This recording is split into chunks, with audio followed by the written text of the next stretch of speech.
Et donc nous appelons maintenant le docteur Khalid Al-Ghamdi, qui nous vient de Strasbourg, mais aussi d'Arabie Saoudite. Et on le remercie de venir jusqu'à nous. Il fait partie de l'équipe de Carole. Il est à la fois il y a quelques semaines. Donc il a bénéficié de ton enseignement. Et nous allons l'entendre sur les innovations dans la prise en charge chirurgicale de l'aisselle.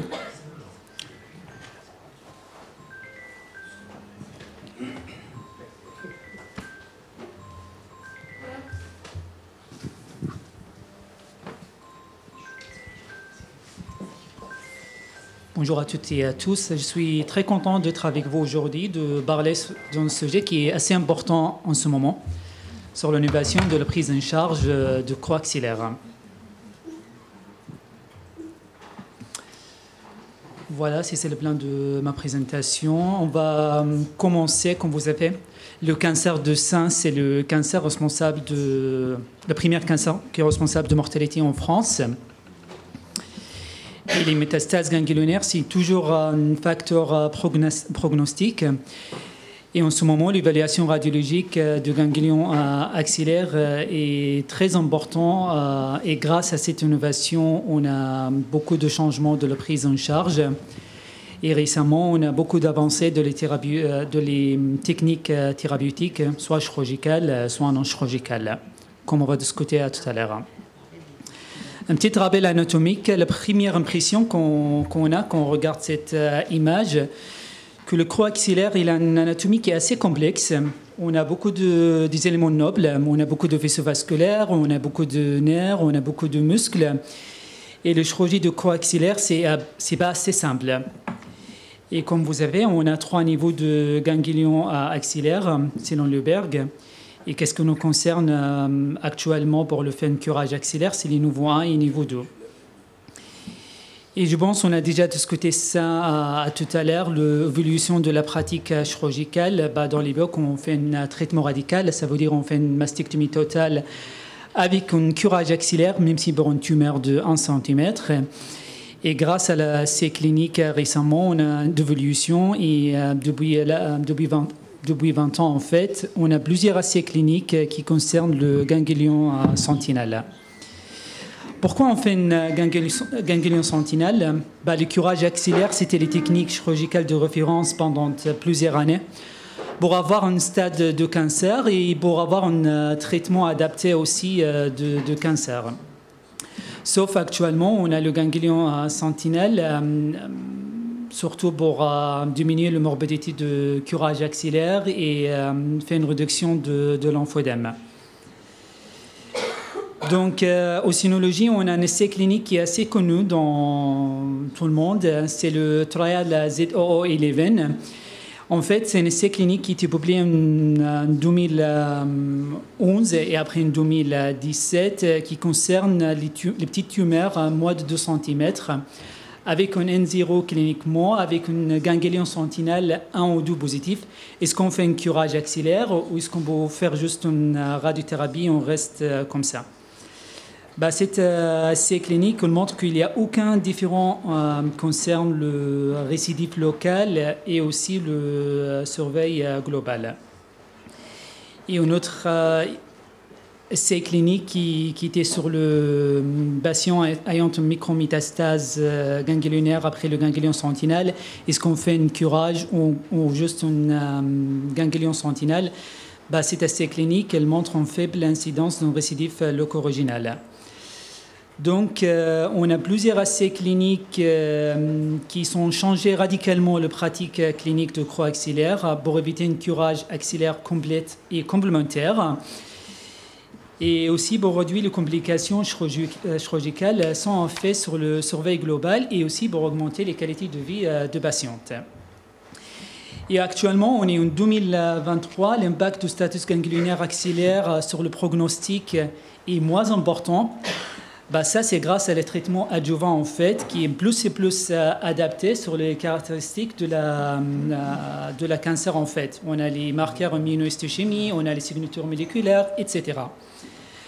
On a un autre essai clinique qui s'appelle Amarose, qui fait une comparaison entre un curage axillaire complémentaire versus une radiothérapie. Les résultats, c'était les mêmes surveilles. Ça veut dire qu'on peut traiter les patients avec une radiothérapie, inclut le creux axillaire à la place d'un curage axillaire pour éviter les complications d'un curage axillaire. Donc en 2023, on a moins et moins d'un curage axillaire. On a les ganglions sentinelles qui sont augmentés en pourcentage. Par contre, pour demain, pour le futur, scolaire de mettre de lymphédénectomie sentinelle.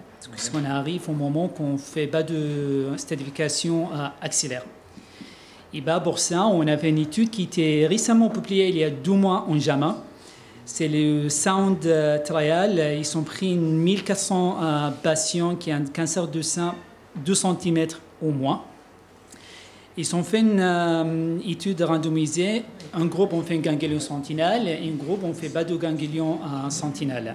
On fait les traitements conservateurs, on fait la radiothérapie, bien sûr, après.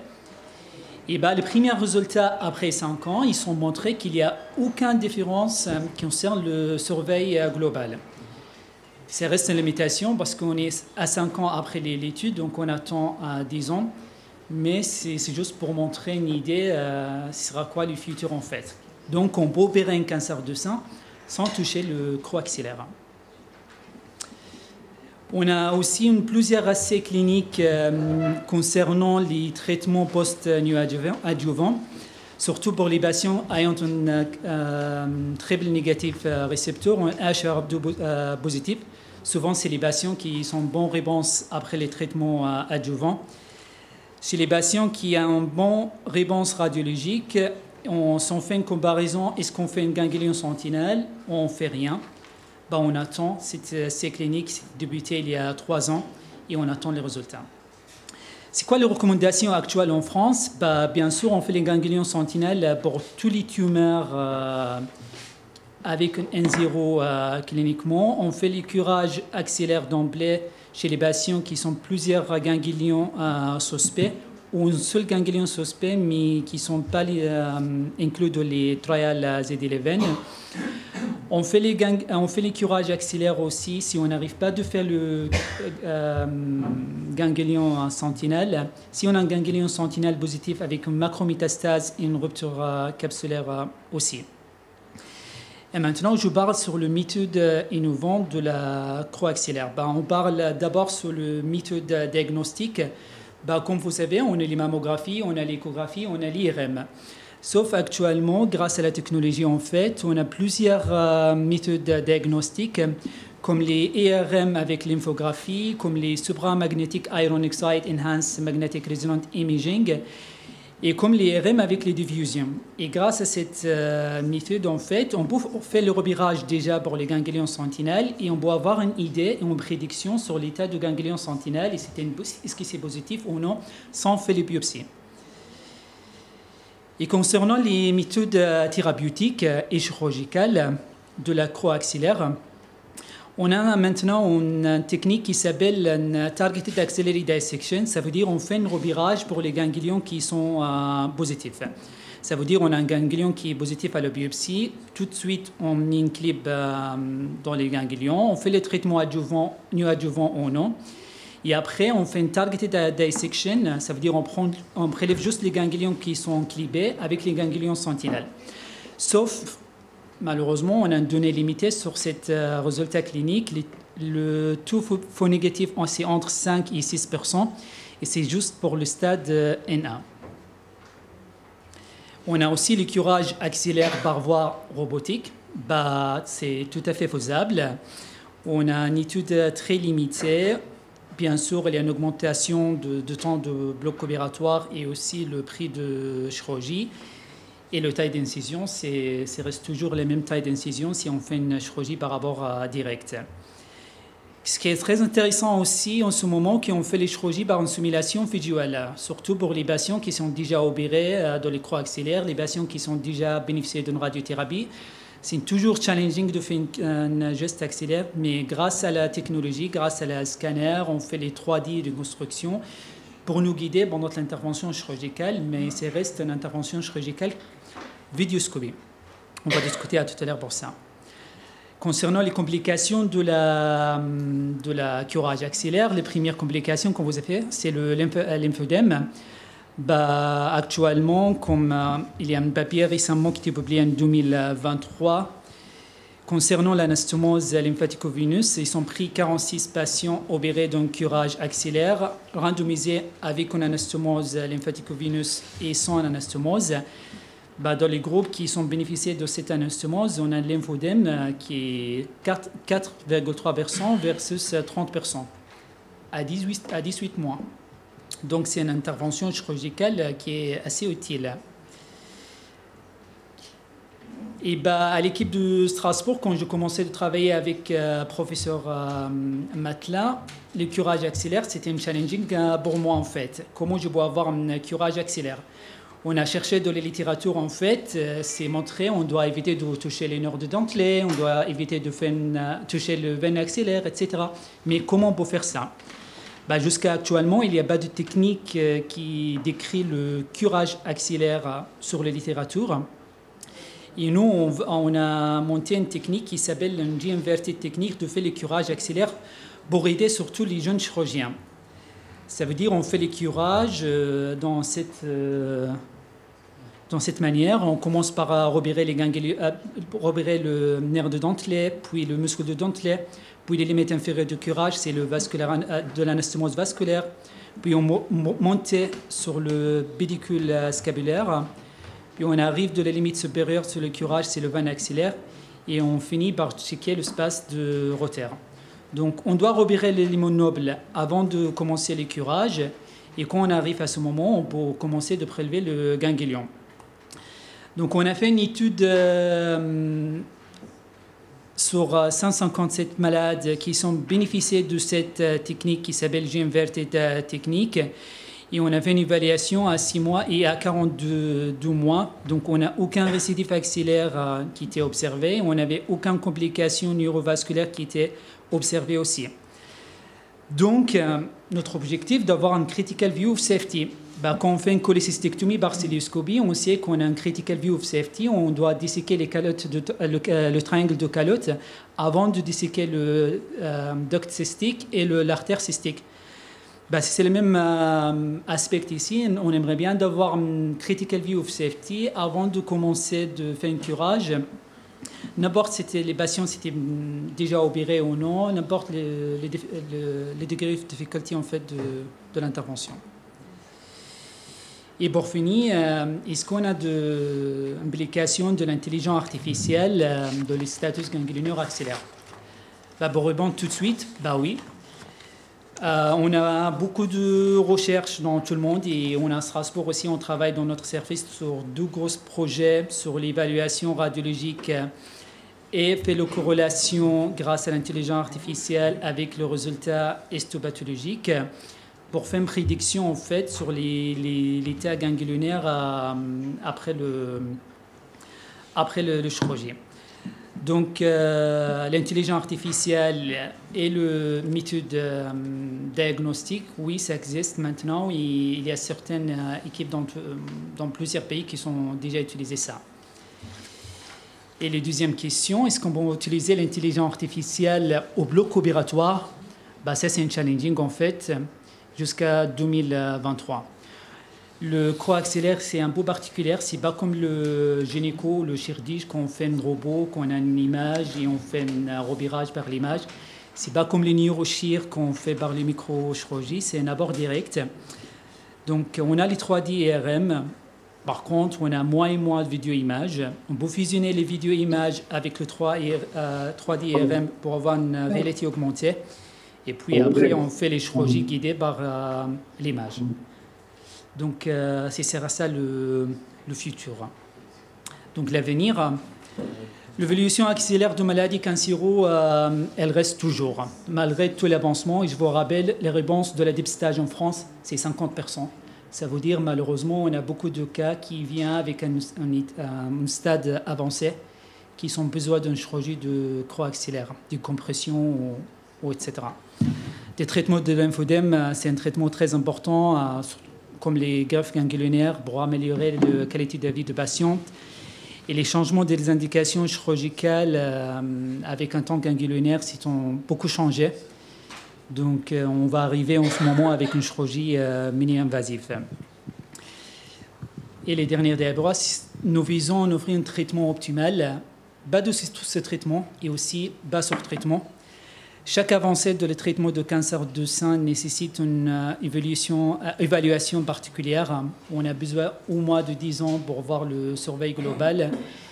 Et pour finir, l'intelligence artificielle est moyen utile pour le traitement de cancer du sein. Merci. Merci. Bravo. Très, très belle présentation qui est ouverte donc aux questions ou aux commentaires. On parle maintenant régulièrement en cancérologie de personnalisation. On en a parlé tout à l'heure dans l'organisation des soins et dans les indications thérapeutiques. Là, il s'agit donc de techniques chirurgicales. Il y a des variables, même s'il y a des repères qui sont bien fixes, on les a vus en particulier dans votre technique du jet inversé, il y a quand même des variations anatomiques qui sont peut-être minimes, mais qui sont à repérer, voire à prévoir. On a eu une présentation il y a quelques semaines ici d'amélioration virtuelle de l'imagerie. Alors vous avez décrit effectivement qu'on faisait la synthèse, si j'ai bien compris, entre les trois sources que sont la mammo, l'IRM et l'écho. Donc il y a plusieurs questions. Est-ce que vous utilisez des images de synthèse, donc non pas artificielles, mais pour chaque patiente éventuellement, ou est-ce que c'est une voie d'avenir qui vous permet donc d'avoir une chirurgie encore plus personnalisée, plus précise? Et on a vu donc ces présentations en réalité virtuelle. Et puis il y avait la question, mais on y viendra plus tard, c'est très intéressante, anastomose lymphoveineuse. Je ne connaissais pas. Donc premièrement, l'optimisation de l'utilisation des images, si vous comprenez bien ma question, par le biais de la réalité virtuelle. Non pas augmentée, mais virtuelle. Ouais. C'est-à-dire qu'est-ce que ça peut vous modifier votre axe opératoire? Ça déjà nécessite un équipement de radiologie. Ça veut dire qu'on a besoin d'une machine avancée pour faire l'analyse et pour comprendre l'anatomie. Et aussi, on a besoin d'une ingénierie en fait pour faire la corrélation entre l'image et les vidéos. Donc, c'est un travail avec l'équipe de l'engineering aussi. À Strasbourg, on a la chance d'avoir ça. Par contre, ça reste toujours un challenging de le creux accélère, bien sûr. Ce que je trouve très compliqué dans le creux, c'est qu'on n'arrive pas vraiment à savoir si les ganglions sont cancéreux ou pas.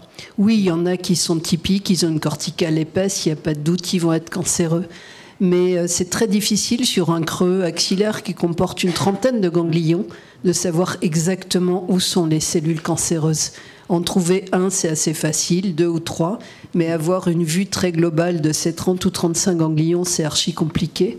Et on a beaucoup d'échecs de l'image. On a beau faire une bonne échographie du creux, une bonne IRM, voire un PET scan, on est toujours surpris par l'atteinte ganglionnaire. Donc je crois qu'il y a vraiment des progrès à faire dans ce domaine-là.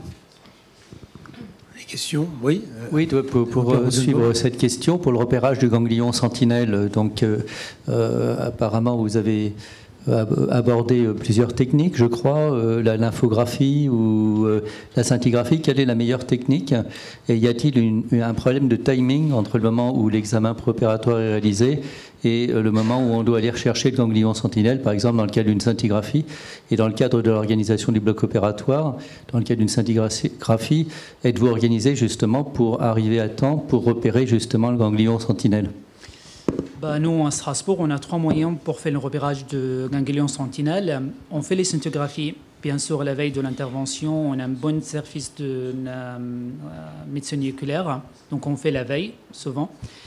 Et au bloc opératoire, on fait les techniques colorimétriques, ça veut dire on injecte le bleu. Et on fait le troisième technique, c'est par palpation, en fait, on cherche le ganglion sentinelle. Donc on fait les 3 techniques pour tous les malades.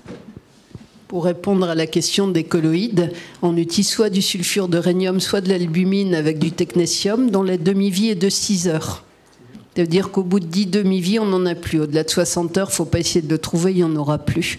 Donc on opère classiquement le lendemain. On peut opérer le jour même, mais on se prend des rayons. Alors certes, c'est des rayons gamma, mais voilà, les équipes n'ont pas forcément envie de se faire irradier si on fait 10 ganglions sentinelles dans la journée. Donc on fait plutôt le lendemain, parce que là, il y a eu plusieurs demi-vies entre-temps. Charlotte, peut-être. Les Chinois, par exemple, prennent pas du tout le technétium. Ils vont prendre la fluorescence, mais qui donne plus de ganglions. Actuellement, la recommandation, c'est la lymphoscintigraphie, préférentiellement, et après, on peut coupler la colorimétrique. L'une et l'autre, c'est à peu près 70, et lorsqu'on couple, on arrive jusqu'à 90%. Si on a un signal très fort, on va éviter le bleu patenté, par exemple, parce qu'on sait qu'on peut avoir des risques de choc anaphylactique, en fait, c'est pour ça. Mais sinon, c'est vrai que en termes d'apprentissage avec les internes, parce quand même d'avoir la vision colorimétrique et double, c'est plus facile, au début, pour la courbe d'apprentissage. Voilà. Et après, il y a le verre d'indocyanine. Qui se fait là de plus en plus dans certains centres. Bien, merci beaucoup, vous êtes très clair. Ah, pardon, il y a une question. Oui. Une petite question. Est-ce que ces techniques d'anastomose lymphoveineuse sont encore confidentielles ou se développent? Voilà, c'est la question que je voulais poser aussi. On parle de ça un peu innovant, mais en fait, quand on regarde les premiers papiers, ça a été fait pour le lymphodème, les premiers papiers, ce sont les Japonais. Et c'était, je dirais maintenant, il y a 15 ans. Et j'ai envie de dire, chaque fois, parce que je parle souvent sur du lymphodème, parce qu'on a mis des parcours particuliers à Toulouse, si cette technique chirurgicale avait été si révolutionnaire en 15 ans, on le saurait. Or, on a toujours l'impression que quand on le représente, c'est un peu en balbutiement, que c'est quelque chose de novateur. Mais pour moi, je me dis que si, il y a 15 ans, ça a débuté et c'est toujours pas quelque chose qui est vraiment franc, c'est que, voilà, c'est mais est-ce qu'il y a eu des papiers négatifs Négatifs, non, mais à chaque fois, ils tentent. En fait, c'est tellement petit que ça se thrombose. Il y a de l'échec, c'est difficile. Il faut avoir des équipes très entraînées. C'est extrêmement petit. Donc certaines fois ça a marché et en effet c'est à propos de quelques cas dans les études, ça va être 5 cas, 10 cas, mais c'est pas des séries non plus énormes. C'est sur microscope? Oui, sur microscope, nécrochirurgie. Et après quand ça marche, notamment c'était sur les inguinaux avec les cancers, avec le mélanome, les curages inguinaux, oui ça a montré qu'il y avait une amélioration. Mais c'est combien de cas montrés pour combien d'échecs? Voilà, ça c'est... Je ferais peut-être 2 remarques. Le sentinelle, la première description c'est 77. Et on l'a fait en 2000 et on est monté en charge. Donc c'est pas parce qu'une technique a été innovante à un moment donné qu'on l'a pas trop utilisée qu'elle est pas bonne. Mais juste c'est une petite blague ça. Mais il y a quand même de grandes équipes aux États-Unis qui l'utilisent. Je pense à l'équipe d'Elie Avizar et avec vraiment des résultats assez exceptionnels. Moi je crois qu'il faudrait qu'on s'y mette. Parce que certes, le ganglion sentinelle donne quasiment pas de risque de lymphœdème, on en fait beaucoup, mais comme le dit très bien Khalid, on a beaucoup de gens qui viennent avec des grosses tumeurs axillaires et des curages qui vont être extensifs, on va pas avoir le choix, c'est du N3, et je crois qu'il faut tout faire en 2023 pour éviter ce lymphœdème. Donc moi je suis assez contente que nos jeunes, même s'il m'a quitté temporairement, il reviendra, relancent ces techniques-là. C'est bien, tu as raison, c'est vraiment 2 visions différentes, c'est vrai, mais moi j'ai l'impression que voilà, c'est pas forcément très optimal. Mais après, il y a d'autres risques du lymphodème, comme l'eau. Oui, ils seront bons, voilà, mais comme l'obésité, par exemple, on sait, l'obésité, c'est un facteur de risque de lymphodème. Donc en fait, il y a aussi d'autres choses, c'est-à-dire qu'il y avait plein de choses où on disait il faut pas utiliser le bras, pas de sport et tout, et il y avait eu un gros papier en 2015 dans le New England qui a remis en cause tous ces préjugés et qui a dit au contraire il faut bouger parce que le fait de ne pas bouger ça fait de la fibrose, ça fait des embarrures, ça modifie les pressions véno-lymphatiques. On sait que la reconstruction également c'est pas pourvoyeur de lymphodème et ça aide à libérer du coup les brides et c'est moins pourvoyeur. Il y a des papiers de lymphodème. L'obésité, si on maigrit et qu'on agit sur ça, on aura moins de lymphodème. Donc en fait, il y a aussi d'autres choses pour prévenir l'apparition du lymphodème. Bon, il y a quand même beaucoup de choses à dire. Oui. On a même le droit de tailler ses rosiers alors maintenant ? Merci. On peut, oui. Oui, mais c'est vrai que les publications japonaises, quand même, il faut les regarder parce qu'ils avaient décrit l'énucléation endoscopique de l'adénome prostatique, pour revenir à ma discipline, 25 ans avant qu'elle soit développée dans nos contrées. Donc, il peut y avoir ce délai parfois. Oui. Regardez attentivement, effectivement, l'évolution de technique. Eh bien, nous donnons la parole